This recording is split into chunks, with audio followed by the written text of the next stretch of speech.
sujets d'environnement, la question de la biodiversité sont toujours des sujets conflictuels. Pourquoi? Parce qu'elles confrontent des visions différentes et souvent opposées qu'ont les usagers de la nature.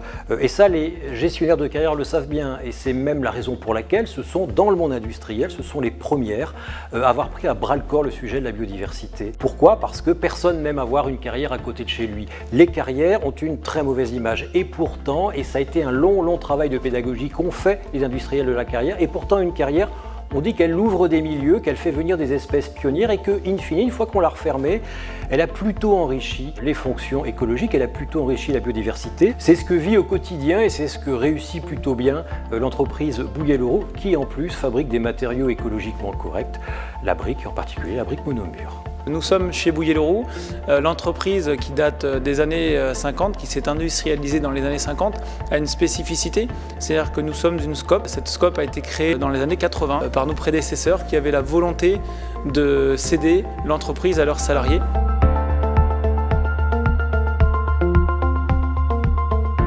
Nous sommes sur un site, une ancienne carrière qui a été réhabilitée donc en plan d'eau. Il faut savoir que notre métier chez Bouguet-Leroux consiste à fabriquer des matériaux de terre cuite. Pour cela, il nous faut de l'argile pour fabriquer nos produits. Et donc nous avons l'obligation d'instruire des dossiers d'installation classés pour pouvoir avoir accès à la matière. Lors de ces instructions de dossiers, nous devons discuter avec l'ensemble des acteurs du territoire. Donc les acteurs, c'est à la fois les élus pour les documents d'urbanisme, la profession agricole qui a plutôt accès au foncier et les associations environnementales qui ont aussi leur mot à dire autour de nos projets de carrière.